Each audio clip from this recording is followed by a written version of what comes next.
నమస్కారం అమ్మా బాగున్నారా? నమస్కారం నమస్కారం నమస్కారం నమస్తే అమ్మా నమస్తే అమ్మా. ఇంకేంటి చెప్పు, ఇంత ఎన్ని సంవత్సరాలు పనిచేసావు హార్మోనిస్ట్గా? నేను ఇప్పుడు అప్పట్లో 40 సంవత్సరాల నుంచి వాయిస్తాను సార్. 40 ఏళ్ళుగా వాయించావు. తర్వాత పోయిన మన ప్రభుత్వంలో కుటుంబ నియంత్రణ అడ్వర్టైజ్ కూడా చేసినాం సార్. కుటుంబ నియంత్రణ హరికథలు చెప్పినప్పుడు హరికథ రూపంలో ప్రచారం చేసినాం. నీకు గుర్తుండే నువ్వు చేసిన మంచి పనుల వల్ల నీకు ఏంటి సాటిస్ఫాక్షన్ ఈ వృత్తిలో? వృత్తిలో ఏం సార్, అప్పుడు ప్రోగ్రాంలకు పోతాను, డ్రామాలకు, హరికథలకు వాయిస్తా, బుర్రకథలకు వాయిస్తా. ఇదేనా ఇల్లు? ఇదే సార్. అప్పట్లో ఇల్లు కట్టించినప్పుడు వేసిన ఫోటో అనేది రాష్ట్ర గృహ నిర్మాణ సంస్థ వేసినప్పుడు అప్పుడు కట్టించాం. మేము ఇచ్చింది లేవరా 17, 18 కట్టించాం. ఇది హార్మోనియం. ఇదేనా హార్మోనియం?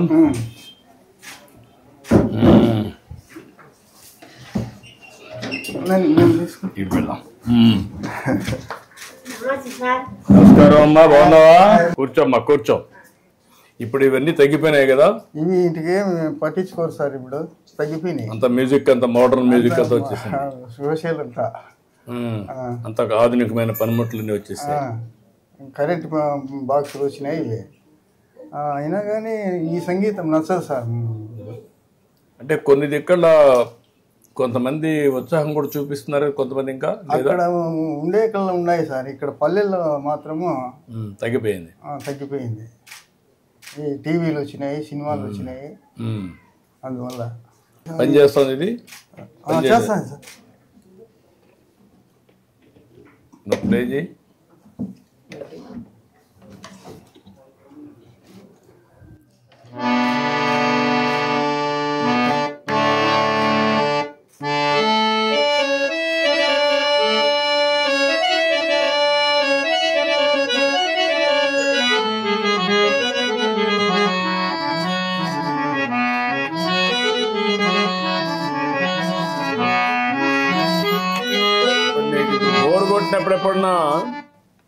బోర్ కొట్టినప్పుడు ఎప్పుడన్నా హార్మోన్ వాయిస్తావా? వాయించుకుంటా ఉంటా సార్. నాకు అదే కొంచెం ప్రశాంతత కోసం చేస్తా ఉంటావు. ఇప్పుడు ఏంటి మీ ఇద్దరు, మీకు ఎంతమంది పిల్లలు? నాకు 3 కొడుకులు సార్. ఏం చేస్తారు ముగ్గురు? ఇద్దరు బెంగళూరులో కాపురం ఉన్నారు సార్. ఏం చేస్తారు అక్కడ? ఏదో కూలి పని చేస్తున్నారు పెద్ద కొడుకు. మూడో కొడుకు వచ్చేసి కంటిద్దాల షాప్ పెట్టుకున్నారు. ఎక్కడ? బెంగళూరులోనే. ముగ్గురు బెంగళూరు. వస్తారు అప్పుడప్పుడు? వస్తా ఉంటారు సార్. మీరు పోతా ఉంటారా? పోతా ఉంటాం సార్. చిన్న కొడుకు వచ్చినాడు ఈరోజు. చిన్న కొడుకు ఎక్కడ? రెండో వాడు వచ్చేసి రామా, అది రేషన్ షాపు. ఇక్కడ షాప్ వచ్చిందా? ఈ ఊర్లో వచ్చింది. ఊర్లోనే ఇక్కడే. ఏమ్మా తీసుకో. ఎవరికి ఆయనగా ఇస్తున్నావా? ఏ పెన్షన్ అమ్మా? Artist pension.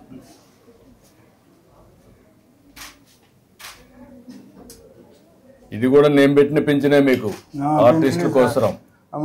మామూలుగా వృద్ధాప్య పెన్షన్ 250 ఇచ్చేటప్పుడు 500 ఇచ్చినా సార్. అప్పుడు మళ్ళా మీరు 3000 చేసినా సార్. 3000 తర్వాత మళ్ళీ ఇప్పుడు 4000 ఇస్తున్నారు. అదే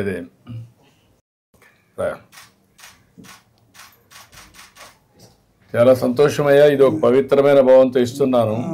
అందరినీ పంపించి ఒక రోజులోనే ఇమ్మంటున్నాను. ఇప్పుడు మీ ఇంటి దగ్గర ఇచ్చింది మాకు కంప్యూటర్ లో అమరావతిలో కనపడొస్తుంది. ఈ టైంలో ఇచ్చావు, ఇక్కడ ఈ ప్లేస్ లో ఇచ్చావు అని వస్తుంది అనమాట. ఆ విధంగా వీడు కూడా ఒక మంచి భావంతో పనిచేస్తున్నారు. ఇంత మునుపు మారి కాకుండా ఇప్పుడు బాగా చేస్తున్నారు. వాళ్ళు గౌరవంగా చూస్తున్నారా? ఏదో ఊరికే పింఛన్ ఇచ్చావని ఏమన్నా? ఏం లేదు సార్. అంటే ఏం లేవా? మర్యాదగానే ఇస్తున్నారు. అది కనుక్కుందామని. కొంచెం పెరాలసిస్ దొరికింది సార్. చెయ్యి దిమ్మైపోయింది, ఆరోగ్యం బాగలేదు. ఇప్పుడు ఎప్పుడన్నా ఊహించావా నీకు 4,000 ఇచ్చాం, మరీ వికలాంగులు ఉంటే వాళ్ళకి 6,000 ఇస్తున్నాం, ఇంకా మిగిలిన బెడ్ మీదనే ఉంటే వాళ్ళకి 15,000 ఇస్తున్నాం. అట్లా వాళ్ళ పిల్లలు ఉండేవాళ్ళు వాళ్ళు కూడా చూసుకోవాలి. వర్కౌట్ చేద్దాం. ఒక 2 లక్షల రూపాయలు నీకు ఇచ్చేసేయండి నేను అకౌంట్కి. బీటెక్ చేసింది సార్, ఈ సంవత్సరం పోతుంది 2 నెలలో. మీరు రాసేయండి, మాట్లాడతాను, కలెక్టర్ చెప్తాను, రాయించాలి. ఓకే అమ్మా, నమస్కారం.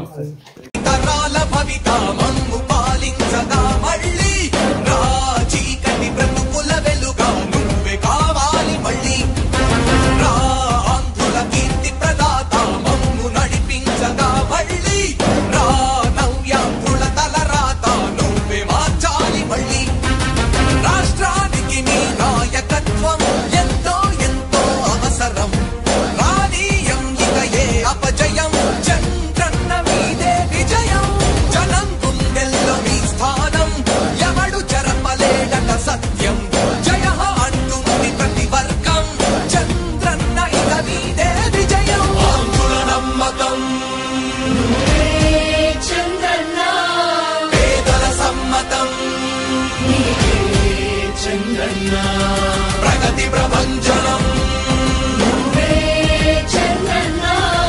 జగతి నీరాజనం.